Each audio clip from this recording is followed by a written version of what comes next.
Here's some resources in which you can actually refer to. This is probably one of the most important as associated with knowing what the law is. This is called The Educator's Guide to Texas School Law. It's by Jim Walsh, it's by Frank Kimmer, and Laurie Manitoas. It's an outstanding publication. It's a book, and it's the one that most universities use in their educational law programs, including our university use it as well. So these are some sources that might be important to you if you want to know more about the law and how the law relates. These two characters, Sorensen and Goldsmith, say that this is a real good book for knowing what you do with school personnel, how the law applies to school personnel, okay? So if you want to know about that. All right. And this is a pocket guide. This is a good one. This is a little small version. I usually bring these, and I flat forgot to bring them this morning. And it's just one that you can kind of either keep in your drawer. Not that you can't keep this one here in your drawer, but they're both good. This is good, that one's good. This is another one. I like this one. It provides questions, then answers. So it's about almost every question you could think of about teachers and the law. So a lot of the questions that I posed today came from this publication. So if you've never had an educational law course, and you're an educator, you're a teacher, you're a counselor, maybe you're even a principal, I'd encourage you to get you a law book and keep it on file. I have the law book done by this man and this man. Laurie wasn't a part of the team at the time. It dates back to 1980 when I was in my graduate program pursuing my master's degree and my principal certificate. So I still have it on file. It's probably worthless, but it's in my bookshelf. It's an early edition, probably the first edition that they put out. So those are good resources for you.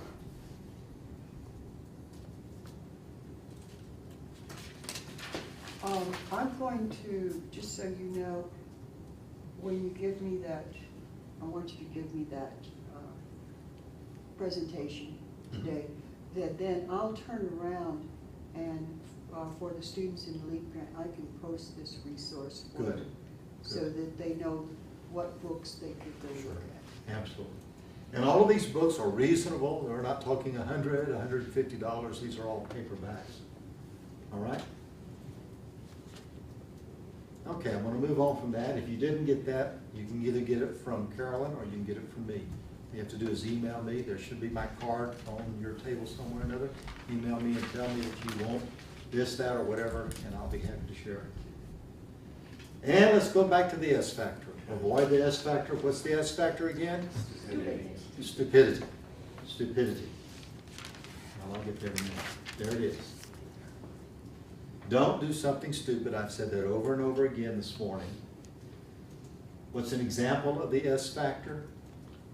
Any conduct that offends the morals of the community and is a bad example to the youth, or is willful, flagrant, or shameful. That's an example of S factor.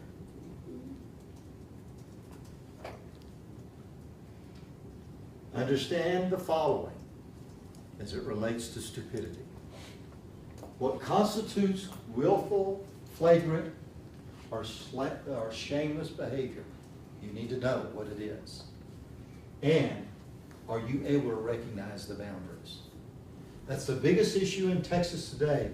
My co-author and I, Lloyd Goldsmith and I, are working with the State Board for Educator Certification, the board that certifies you as a teacher, as an educator, as a principal, as a counselor. And we are told that in this day and age, people don't understand boundaries.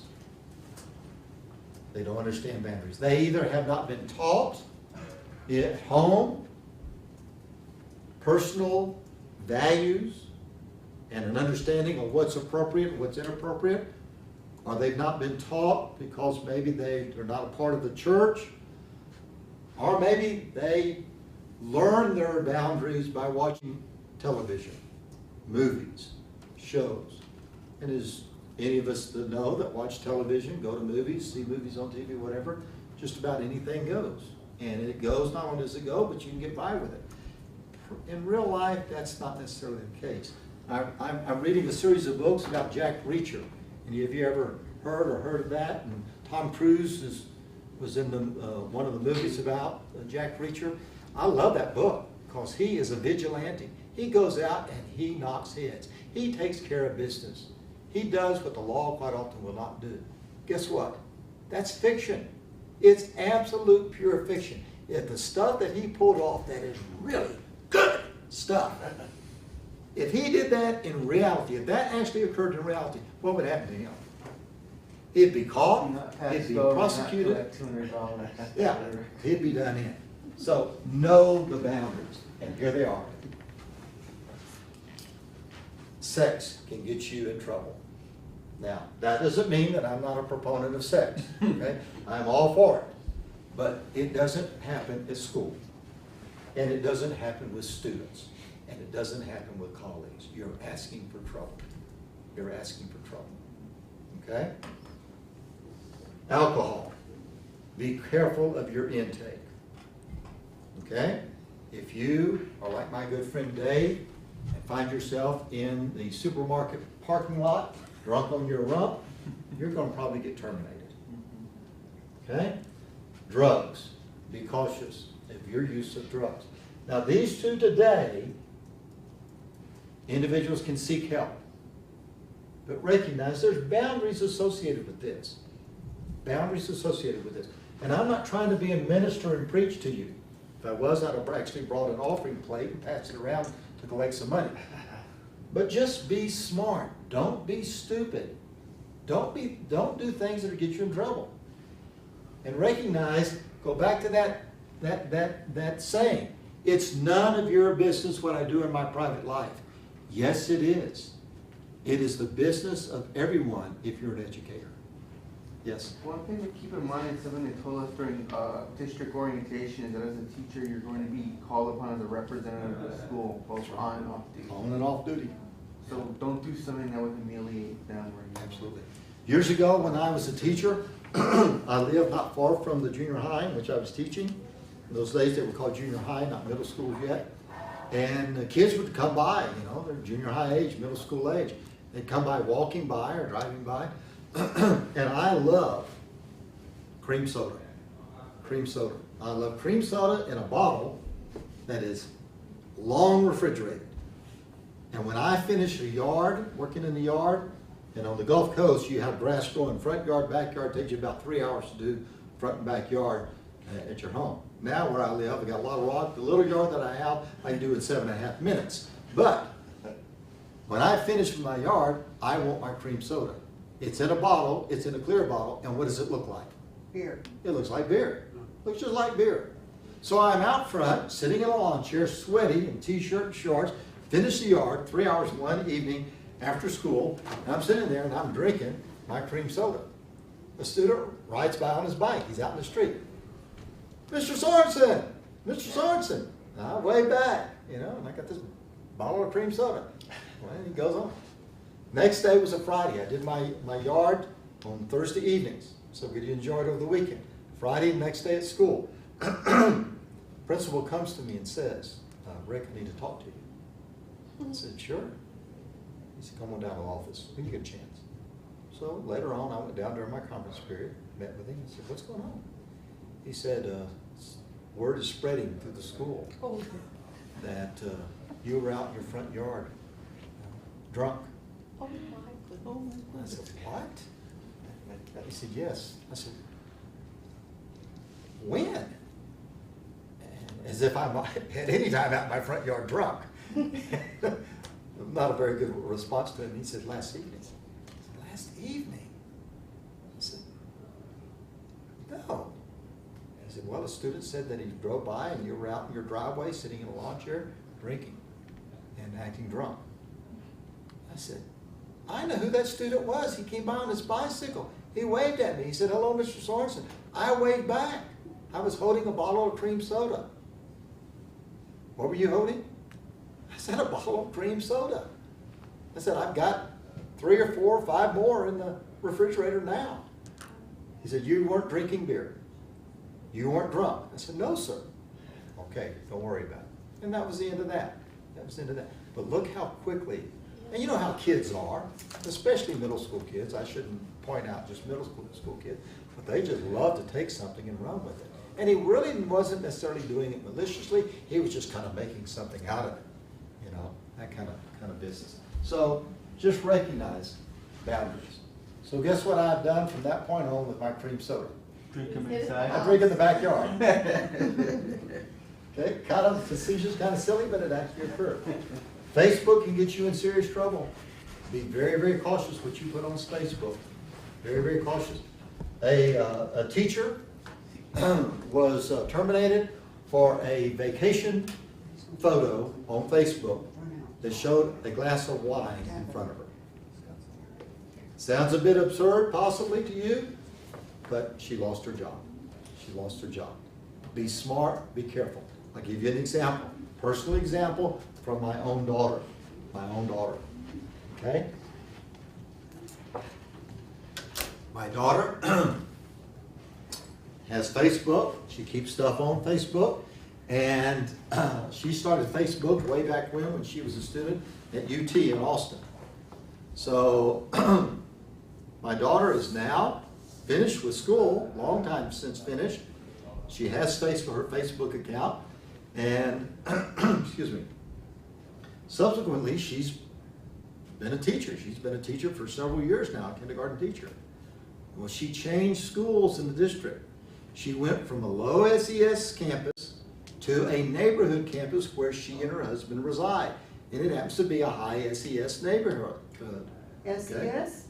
Socioeconomic status. Thank you, Carol. Okay? So she went from a school where a lot of poor students go to school to a school with upper middle class. Okay? When she made the change, she had years of experience here, well known, well thought of, but went here and they didn't know her. Well, these upper middle class mamas, most of which don't work, have a lot of time on their hand, so they check everything out. That's the reason you should do what with Facebook? Keep it private. Keep it locked. Guess what Facebook does, unless it's changed, it's somebody that's a real techie can tell me, and this has been 2 years ago. 2 years ago with my daughter, okay? Unless it's changed, whenever Facebook updates, provides an update, you're unlocked. And you must relock yourself. Am I making sense? Okay? She didn't know that. She didn't know that. So parents come to the first get to know the teacher before school starts. You know, they do that with little kindergarten kids, maybe all grade levels for all I know nowadays. And one of the parents ask her, do you have a Facebook account? Yes, ma'am, I do. Do you make it open to your students? No, ma'am, I do not. I keep it locked. Well, guess what? It was already open. And the parent was asking, just checking. And it was open. Well, in those pictures, and they went back years to when she was at UT Austin. In those pictures, my daughter is standing. We don't have one here. I'll make believe that this is one right here. Holding one, and it's called a stop sign. And the stop sign's on top of what? It starts with a P and ends with an E. What's this? Pine tree? A pole. And photos were taken, or at least one photo, I think just one photo, where my daughter was doing what with this pole? I'm not very good at this, so please don't laugh, okay? She was what dancing? And different ones said, what a great pole dancer. That was one of the quotes. So word spread that this teacher, new to this school, is nothing more than a pole dancer. Now my wife doesn't pole dance. We don't have a pole in our home. We've had students in class that do have poles in their home, and maybe they're for exercise, maybe they're for other things. I don't know what, but anyway, my daughter is not a pole dancer. But because of Facebook, she was called in by administration and said, we can't have that. We can't have that. Make sure Facebook is locked. Be careful. And be careful what you put on it, especially if you don't keep it private. And sometimes when you think it's private, it may what? It may not be private. Sometimes people that are viewing it that you think are your what? Friends may not be your friends after all. All right. Violence. Don't do something stupid. If you get mad at somebody, don't hit them. Don't kick them. Don't strike them. Don't burn their house down. Okay? And we've all met and dealt with people we'd like to firebomb them. Okay? Well, maybe you haven't, but I have. But nevertheless, you don't do that. Good sense. Boundaries tell you you may want to, but you better not. Okay? Because it's against the law. So, don't do something violent. And violent at school typically is associated with one teacher attacking another teacher. And sadly it happens. Sadly it happens. When I was in HR, a coach got mad at another coach in after-school football. They went back to the field house. One of them went ahead and kind of waited behind the corner here. Here's the corner of the field house. The other one's coming from the field. This one's over here. And as this one turned the corner, he decked him. Okay? Guess what happened to the guy that decked that guy? Guess what happened the next day? Arrested? He was terminated. Terminated. These are acts of stupidity. Be careful. And corporal punishment. Corporal punishment. In terms of corporal punishment, we talked about that earlier. How many is too many swats? One? How about two? Let's think this through. Is two too many? Is that excessive? Help me determine what's excessive. One. Raise your hand if you think one is excessive. How about two? Two excessive? Three? You tell me what's excessive. Well, like you were saying earlier, Five? if you leave marks, it could be excessive with just one. Okay. How about seven? Is seven excessive? 10? 15? 20 excessive? 25? 30? How about 32? Would you consider 32 swats to be excessive? I think I would. I believe I would. I know I would. In the state of Texas, at Lake Travis ISD, I believe it's Lake Travis ISD, one of the teachers there, male teachers, asked a parent for permission to do swats. How many swats? I believe, if my memory serves me, it was 3. The parent agreed. 32 swats later, the teacher was finished with the child. That's an act of not only stupidity, that's an act of utter stupidity. Guess what happened to that teacher? Arrested. Terminated, lost his credentials, and was, yes ma'am, what? Arrested. Arrested. Arrested for child abuse. Okay? So again, be smart, don't do something stupid. Make sense? All right, and I conclude with the following. Got a question? Need an answer? Feel free to give me a holler.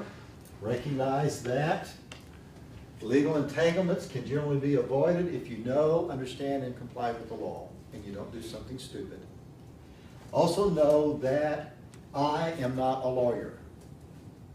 So if you need legal advice, if you get yourself into a legal entanglement, I strongly urge you to seek the advice of a lawyer. Over the years, my wife and I, at times, for a variety of reasons, thank goodness, never work-related for me, okay?